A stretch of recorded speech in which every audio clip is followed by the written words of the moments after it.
The Breadwinner by Deborah Ellis.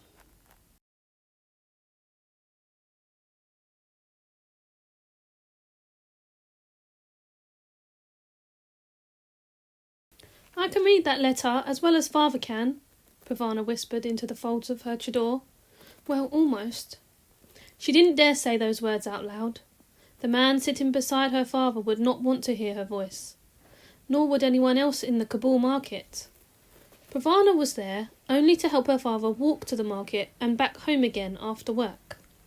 She sat well back on the blanket, her head and most of her face covered by her chador. She wasn't really supposed to be outside at all.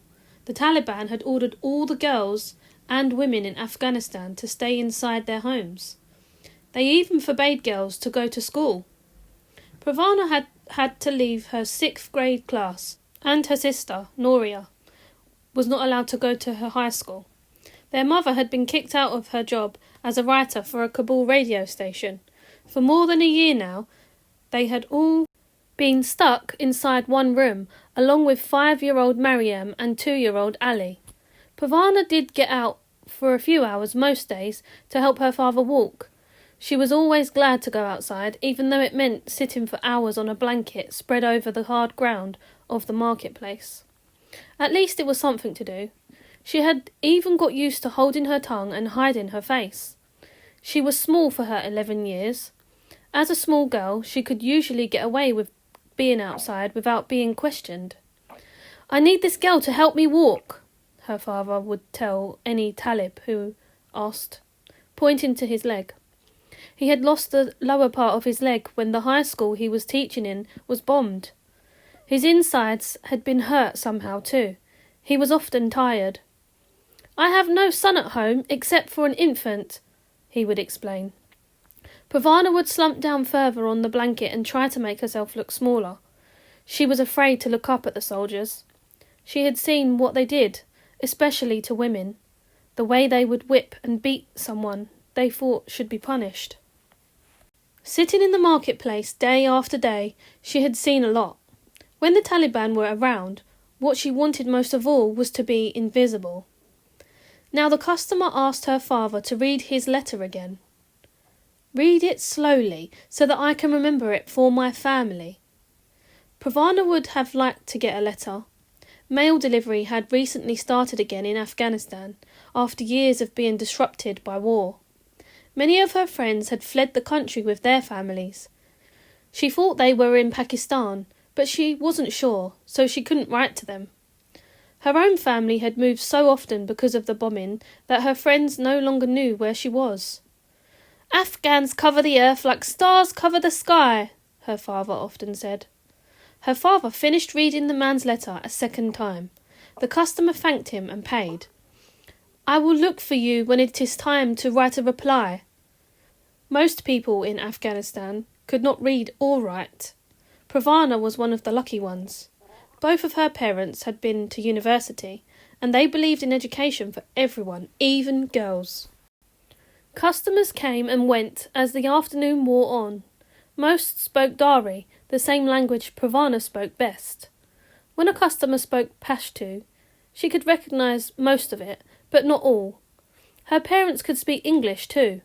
Her father had gone to university in England. That was a long time ago. The market was a very busy place. Men shopped for their families, and peddlers hawked their goods and services. Some, like the tea shop, had their own stalls. With such a big urn and so many trays of cups, it had to stay in one place. Tea boys ran back and forth into the labyrinth of the marketplace, carrying tea to customers who couldn't leave their own shops, then running back again with the empty cups. "I could do that," Provana whispered. She'd like to be able to run around in the market, to know its winding streets as well as she knew the 4 walls of her home. Her father turned to look at her. "I'd rather see you running around a schoolyard." He turned around again to call out to the passing men. "Anything written? Anything read? Pashto and Dari. Wonderful items for sale." Provana frowned. It wasn't her fault she wasn't in school. She would rather be there too. instead of sitting on this uncomfortable blanket, her back and bottom getting sore. She missed her friends, her blue and white school uniform, and doing new things each day. History was her favourite subject, especially Afghan history. Everybody had come to Afghanistan. The Persians came 4,000 years ago.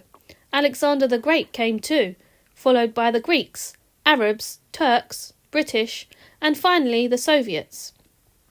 One of the conquerors, Tamerlane from Samarkand, cut off the heads of his enemies and stacked them in huge piles, like melons at a fruit stand. All these people had come to Pravana's beautiful country to try to take it over, and the Afghans had kicked them all out again. But now the country was ruled by the Taliban militia. They were Afghans, and they had very definite ideas about how things should be run. When they first took over the capital city of Kabul and forbade girls to go to school, Pravana wasn't terribly unhappy.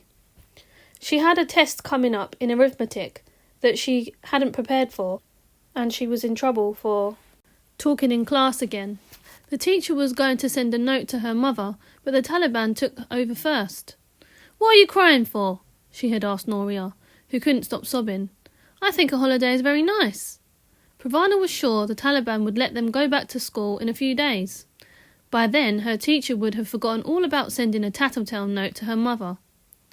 "You're just stupid," Noria screamed at her. "Leave me alone!"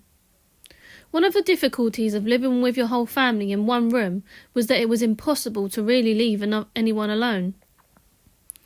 Wherever Noria went, there was Pravana, and wherever Pravana went, there was Noria. Both of Pravana's parents had come from old respected Afghan families. With their education, they had earned higher salaries. They had a big house with a courtyard, a couple of servants, a television set, a refrigerator, a car. Noria had had her own room.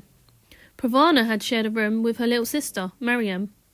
Mariam chatted a lot, but she thought Pravana was wonderful. It had certainly been wonderful to get away from Noria sometimes. That house had been destroyed by a bomb. The family had moved several times since then. Each time they moved to a smaller place. Every time their house was bombed, they lost more of their things. With each bomb, they got poorer. Now they lived together in one small room. There had been a war going on in Afghanistan for more than 20 years, twice as long as Pravana had been alive. At first it was the Soviets who rolled their big tanks into the country and flew warplanes that dropped bombs on villages and the countryside. Pravana was born 1 month before the Soviets started going back to their own country. "You were such an ugly baby. The Soviets couldn't stand to be in the same country with you," Noria was fond of telling her. They fled back across the border in horror as fast as their tanks could carry them. After the Soviets left, the people who had been shooting at the Soviets decided they wanted to keep shooting at something, so they shot at each other. Many bombs fell on Kabul during that time. Many people died. Bombs had been part of Pravana's whole life. Every day, every night, rockets would fall out of the sky and someone's house would explode. When the bombs fell, people ran. First they ran one way, then they ran another, trying to find a place where the bombs wouldn't find them. When she was younger, Pravana was carried. When she got bigger, she had to do her own running. Now most of the country was controlled by the Taliban. The word Taliban meant religious students. But Pravana's father told her that religion was about teaching people how to be better human beings, how to be kinder. The Taliban were not making Afghanistan a kinder place to live, he said. Although bombs still fell on Kabul, they didn't fall as often as they used to. There was still a war going on in the north of the country, and that was where most of the killing took place these days. After a few more customers had come and gone, father suggested they end their work for the day. Pravana jumped to her feet, then collapsed, back down again. Her foot was asleep. She rubbed it, then tried again. This time she was able to stand. First she gathered up all the little items they were trying to sell. Dishes, pillowcases, household ornaments that had survived the bombings. Like many Afghans, they sold what they could.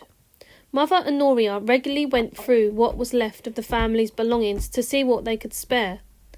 There were so many people selling things in Kabul, Pavana marvelled that there was anyone left to buy them.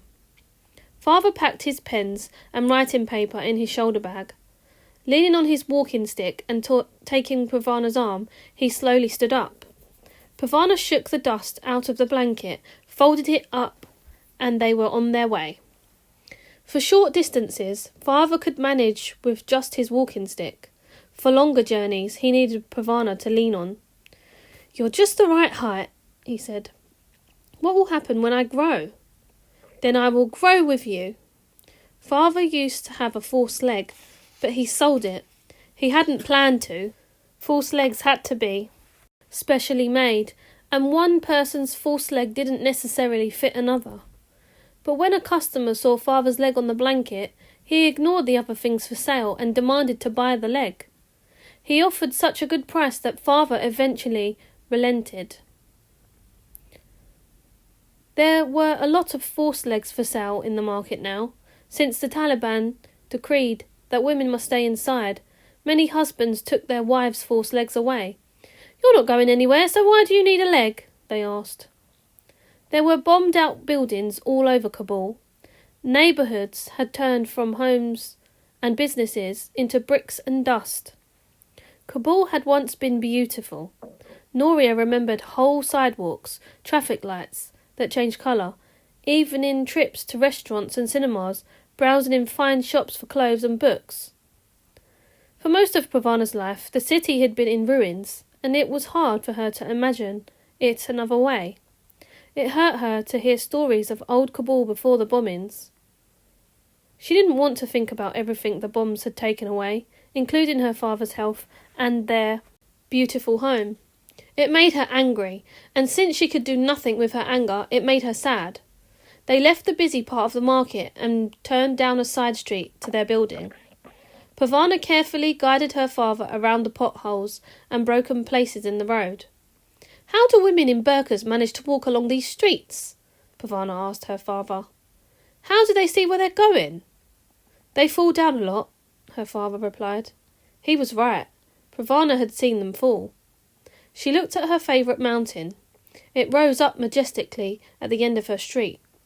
"What's the name of that mountain?" she asked her father soon after they moved to their new neighbourhood. "That's Mount Pavana." "It is not," Noria said scornfully. "You shouldn't lie to the child," Mother had said. The whole family had been out walking together in the time before the Taliban. Mother and Noria just wore light scarves around their hair. Their faces soaked up the Kabul sunshine. "Mountains are named by people," Father said. "I'm a person, and I named that mountain Mount Pavana."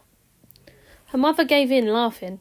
Father laughed too, and Pavana and baby Mariam, who didn't even know why she was laughing.